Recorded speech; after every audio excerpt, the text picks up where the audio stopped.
मंत्री धनंजय मुंडेंची भेट घेतल्यामुळे टीकेचे धनी झालेले आमदार सुरेश धस यांनी काल पुन्हा एकदा पत्रकार परिषद घेऊन वाल्मिक कराड आणि मंत्री धनंजय मुंडे यांच्यावर गंभीर आरोप केलेत। धनंजय मुंडेंच्या वरदहस्ताने कृषी खात्यात 300 कोटींचा घोटाळा झाल्याचा गंभीर आरोप केले। त्यांनी पाहूयात ते काय म्हणाले। यांनी कोट्यावधी रुपये याच्याकडे किलोमध्ये सोनं आहे असं माझी माहिती, आणि गोल्ड मॅन सारखं सोनं घालतोय, फक्त फुगेसारखा अजून शर्ट शिवायचा हा शिल्लक राहिलाय। दर महिन्याला नवीन आयफोन बदलतो, अशा प्रकारची सुद्धा माहिती माझ्याकडे आलेली। काय धनुभाऊ, आणि तुम्ही परत म्हणता परळीची बदनामी मी करीत। कोटीला अडकलेत ज्ञानराधा जिजाऊ, या मल्टीस्टेट। अजून एक कोणती आहे? लयत मासाहेब यात। अरे ह्यांना लाजा वाटत नाही, जिजाऊंचं नाव देतात, मासाहेबाचं नाव देतात। ज्ञानराधा, अरे हे ज्ञानराधाचा हे कुठे स्वतःच्या बायकोला 3-3 आणि 5-5 गाड्या बॉडीगार्ड लिहायला, गाडीच्या खाली उतरताना खुर्ची का काय ठेवायची ते बारकी स्टूल, मग गाडीच्या खाली उतरायची यांची बायको। अशा पद्धतीचे वागलेत लोक हे। आणि ह्याचं कर्ज कोणी उचलले? सगळं धनंजय मुंडे आणि वाल्मिक कराड यांच्या शिफारशीवर हे 300 कोटीचं वाटोळं झालेलं आहे। माहिती आहे का? मला माहिती आहे, मी माहिती घेतली आहे।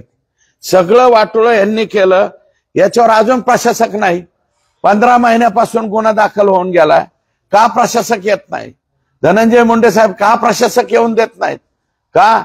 तर हे पैसे घेतलेले 3 कोटी, 2 कोटी, 5 कोटी सगळे बगल बच्चे हे धनंजय मुंडे आणि वाल्मिक कराड यांचे पिलावळे सगळी।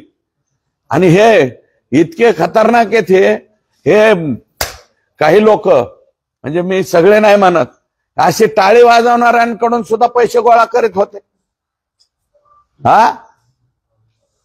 तृतीयपंथीय कोण पैसे गोळा करतात, म्हणजे हे खालचे कार्यकर्ते बर का, मी काय वरच्या ह्यांना म्हणत नाही। मग स्वतःचे कार्यकर्ते कोणाकडून पैसे गोळा करतात हे जे माहित। मग माझं म्हणणं आहे की 300 कोटीचा डल्ला मारून हे लोक फरार आहेत। यांचे दुकानं कसं काय चालू आहेत, यांचे व्यवहार कसे चालू आहेत, म्हणजे एकदम बिनदिक्कतपणे यांचे व्यवहार चालू आहेत। आणि यांच्या दुकानात जर कोणी गोरगरीब माय माऊली मागायला गेली की आमचे पैसे द्या, तर खिदी हसते।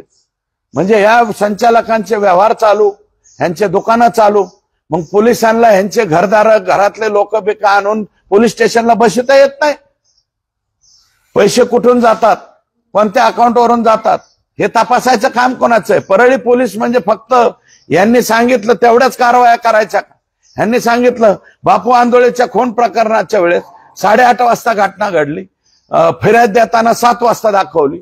8:30च्या वेळेस बबन गीते हा वैद्यकिनीच्या हे नाही का टोल, बबन गीते तो काय माझ्या पक्षाचा नाही, परंतु बबन गीते इथं होता।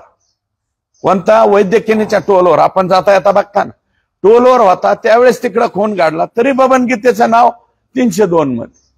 म्हणजे तुम्हाला फक्त, आणि त्याच्यामुळं खुनाचा कालावधी 1.5 तास मागे सरकेला FIR देताना।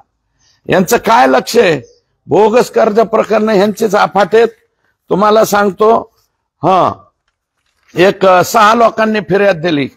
लक्ष्मण शिवाजी तांदळे, सोमनाथ दराडे, तुळशीराम मस्के, शुभम आगाव, पाटील राम दराडे, योगेश्वर अच्युत दराडे, याच्यामध्ये एक मस्के सोडता बाकी सगळे बिचारे वंजारी समाजाचे माणसं।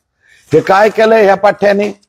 हे जे मी पीक विमा घोटाळा म्हणतो, मी जो आकडा सांगतोय 5,500 कोटीच्या वरती गेलाय,